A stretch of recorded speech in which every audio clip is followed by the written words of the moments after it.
Assalamualaikum warahmatullahi wabarakatuh. Saya Novitalia Damayanti, NIM 2021-10290-766, Prodi Ekonomi Syariah.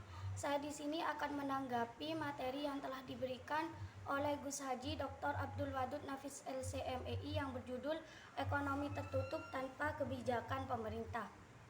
Nah, ekonomi itu dibagi menjadi tiga, yaitu ekonomi satu sektor, ekonomi dua sektor, dan ekonomi tiga sektor. Saya di sini akan menjelaskan tentang ekonomi dua sektor.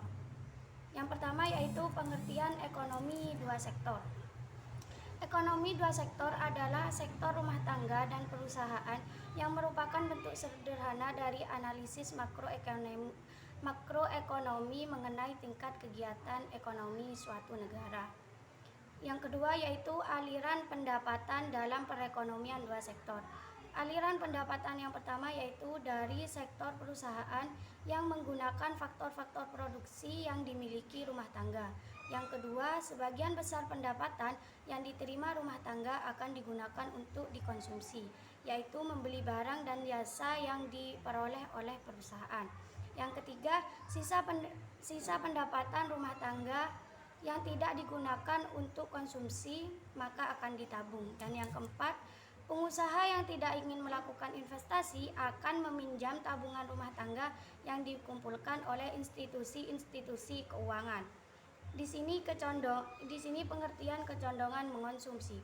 Kecondongan mengonsumsi marginal merupakan perbandingan di antara pertambahan konsumsi yang dilakukan dengan pertambahan disposable income yang diperoleh.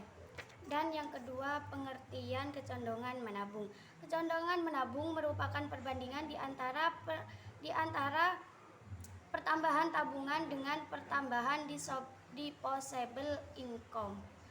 Fungsi di sini yang ketiga, poin ketiga yaitu fungsi konsumsi dan tabungan.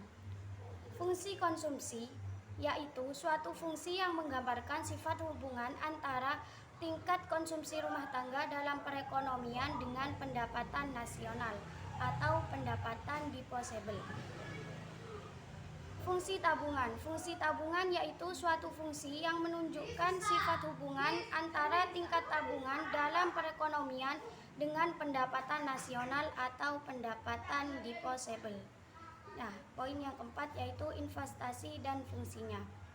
Investasi merupakan pengeluaran atau perbelanjaan penanaman modal atau perusahaan untuk membeli barang-barang dan perlengkapan memproduksi untuk menambah kemampuan memproduksi barang dan jasa yang telah tersedia dalam perekonomian.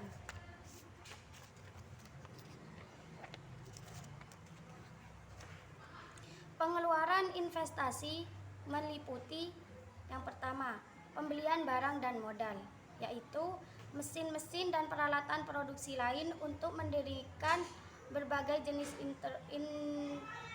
industri dan dari perusahaan. Yang kedua yaitu pengganti barang-barang modal yang telah didepresiasikan. Yang ketiga yaitu pengeluaran untuk pembangunan kantor, pabrik dan lain-lain. Dan yang terakhir yaitu pertambahan nilai stok barang-barang yang belum terjual.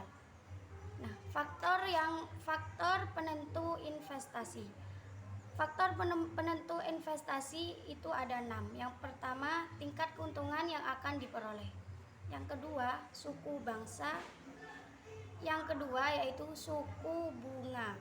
Yang ketiga, ramalan mengenai keadaan ekonomi di masa depan. Yang keempat, kemajuan teknologi. Yang kelima, tingkat pendapatan nasional dan perubahannya.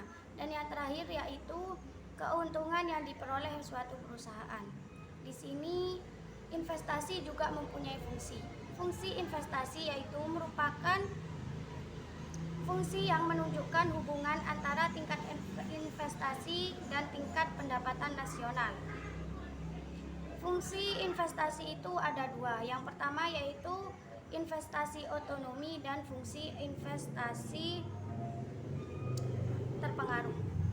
Investasi otonomi merupakan investasi yang besarnya tetap atau jenis investasinya yang tidak terpengaruh dengan besarnya pendapatan. Yang kedua yaitu investasi terpengaruh. Investasi terpengaruh adalah investasi yang besarnya itu dipengaruhi oleh besarnya pendapatan nasional. Maka semakin tinggi pendapatan internasionalnya, maka akan semakin tinggi investasi internasionalnya. Yang terakhir yaitu keseimbangan perekonomian negara. Dalam suatu perekonomian negara, dua sektor, keseimbangan perekonomian negara tercapai apabila yang pertama, ketika pendapatan nasional sama dengan konsumsi yang diinvestasikan, dan yang kedua, investasi sama dengan tabungannya. Sekian dari saya, kurang lebihnya mohon maaf. Assalamualaikum warahmatullahi wabarakatuh.